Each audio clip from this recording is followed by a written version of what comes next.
Welcome back, everybody. This is Eric here with Iraq Veteran 8888. Today, we've got another episode of Firing Back with Erich Pratt, and I'm super excited for today's episode. We're going to be discussing Biden's new universal background checks order that he's putting down the pipeline, which has a lot of us up in a fury. Isn't that right, Eric? That's right.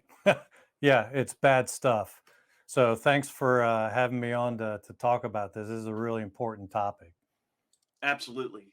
How's life been going overall? I know, we do these episodes, y'all, once a month or so. So we like to kind of get like a good status of what's going on in the Second Amendment community and kind of touch on some subjects. And, this is the subject of the day right now is certainly these universal background checks. I mean, they always push for more and more, it seems. Yeah. Well, they do. And, and it's good that we're talking about it now because the period is closing for submitting comments. And, we want to make it easy for your viewers to issue comments. And so, we have a link just for your viewers, Eric, at gunowners.org/IV8888. And we make it real easy for them to, they can just with a click of the mouse send their comments off to the ATF. But here's what we're dealing with. It's the first time in history our federal government will require virtually every person who sells a gun to become a licensed gun dealer, and virtually every person who buys a gun, even privately, to register the sale with the federal government. Of course, the problem there is, as registration is a first step to gun confiscation. And so that's one reason why we need to fight this now. And that's why we're asking people to take action now. So, again, that link, gunowners.org/IV8888. You just click on the link and presto, you send the ATF a pre-written letter opposing this. And that's how we can defeat this rule, Eric, is just by generating thousands of people to take action against this. Right. And also, y'all, you can check out the link down in the description box below. I will put the link down below, and I would appreciate your support to go over there and fire off a comment to the ATF about this because, the comment section is open. It closes on December 7th. So it's right around the corner. We want to make sure we get as many comments in on this as possible. In more happier news, I suppose, we do have a lot of good things coming out of like the Fifth Circuit. I mean, we just got to stay on the whole brace issue. So that's a nationwide stay now, which initially, Eric, it only affected, members of GOA, FPC, and I think it was SAF and those three organizations. But it's really awesome that, we are getting some victories. And in a post-Bruen landscape, it does kind of change the battlefield a little bit, doesn't it? Well, it really does. Bruen obviously has been a game changer, and we're very grateful for it. At the same time, you've got people in Congress who have not gotten the memo. And that's one of the reasons why we were so upset with Senator John Cornyn, Republican of Texas last year. He and McConnell led 13 other Senate Republicans to pass anti-gun legislation as a response to Uvalde. They didn't do anything to get more security or more armed teachers or armed staff in any way. No, it was all anti-gun legislation.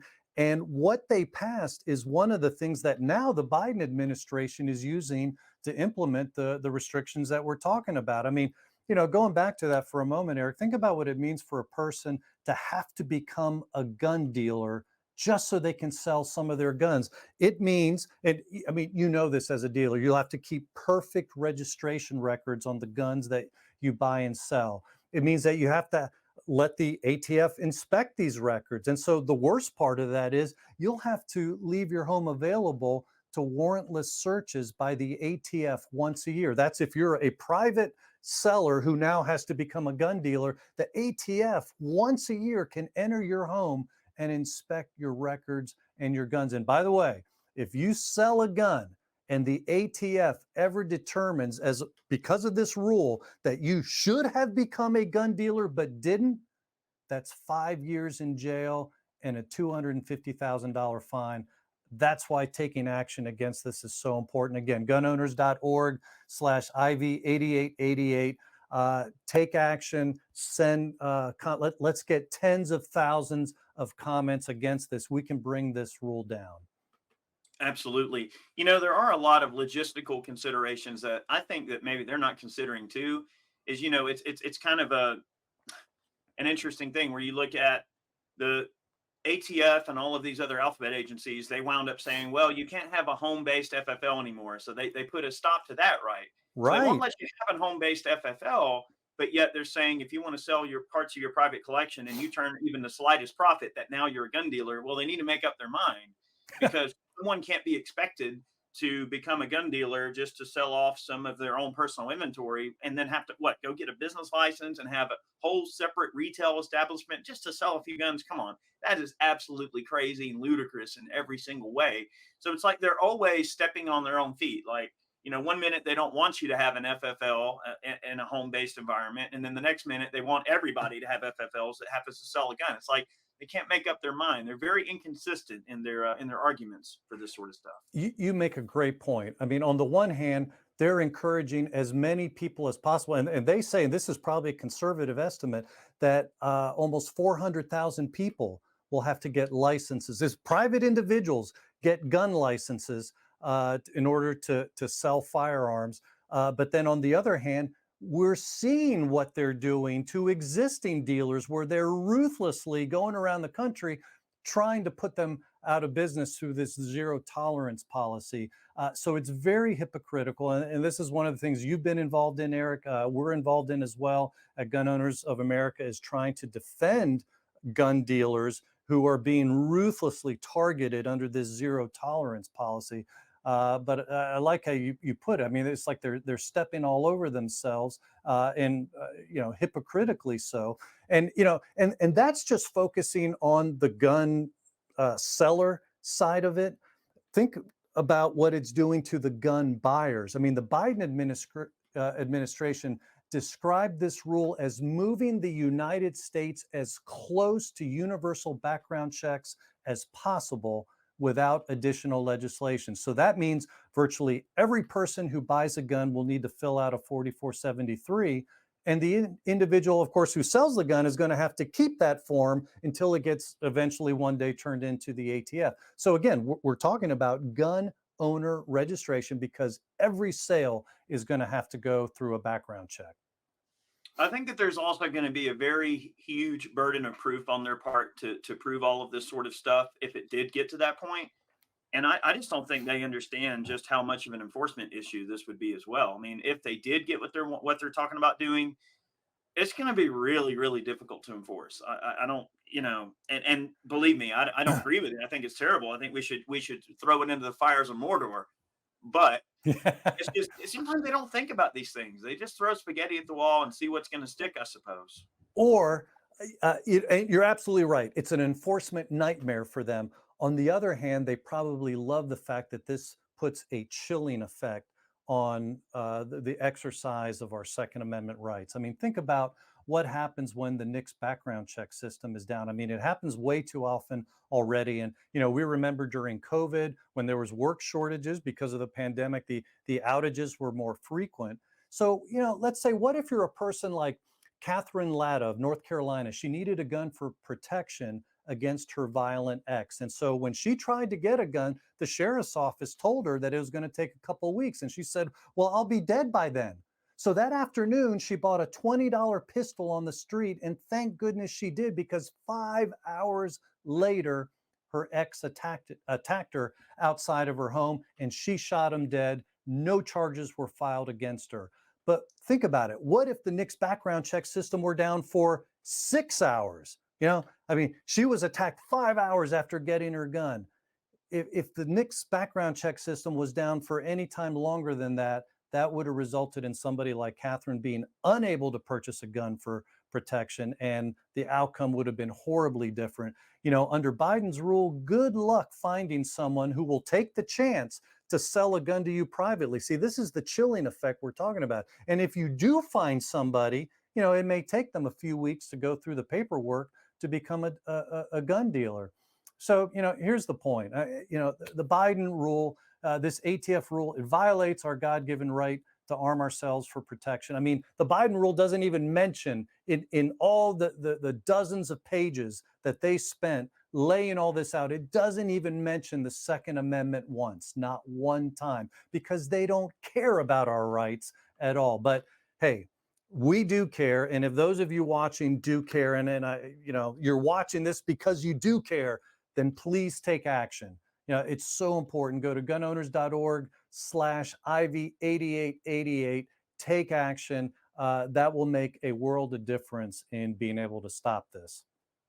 I just want to add a few things real quick. One is that you can also follow my link down below and join GOA if you wish. I receive absolutely zero compensation in connection with you getting a membership. That's just to grow our numbers, to throw the money in the coffers, to help out.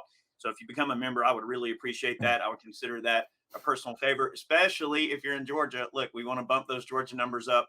I am the Georgia State Director for GOA, proudly, obviously. And I just want to mention too that these folks, y'all, look, they are in the business of infringement. They are in the business of Mhm. creating victims. Their policies do nothing but create victimhood. And when there's victimhood, guess what? Big brother government can swoop in and provide the solution. So they are in the business of creating victims and then turning around and delivering some sort of a weird solution, or, obviously solutions that don't work.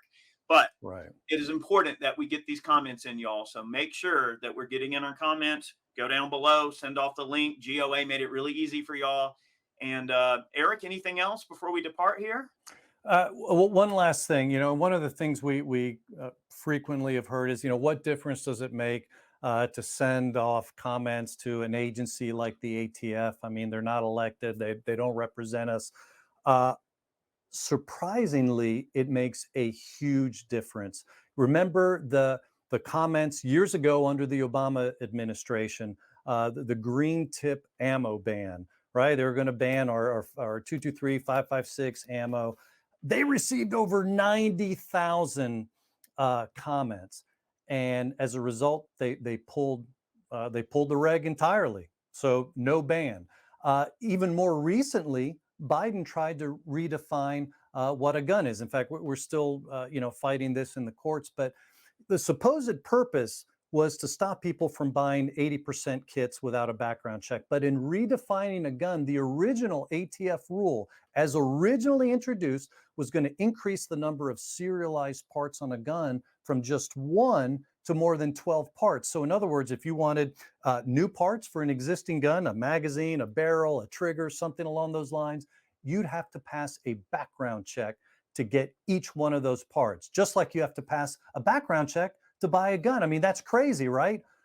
Thankfully, the ATF received over 60,000 comments from GOA members and activists in opposition to this. In fact, the ATF admitted it. They said GOA members had submitted a large number of comments on this particular provision. And so they made several concessions and they nixed that multiple registration requirement. So all that to say, I mean, there you've got two examples, one from under the Obama administration, one even under the Biden administration, where taking action does make a huge difference. So please do that at the link we're giving. That'll make a tremendous difference. Gunowners.org/IV8888. Heck yeah. This is real grassroots activism, y'all. This is what we have to do. We have to Yes, get folks involved. We got to rally the troops.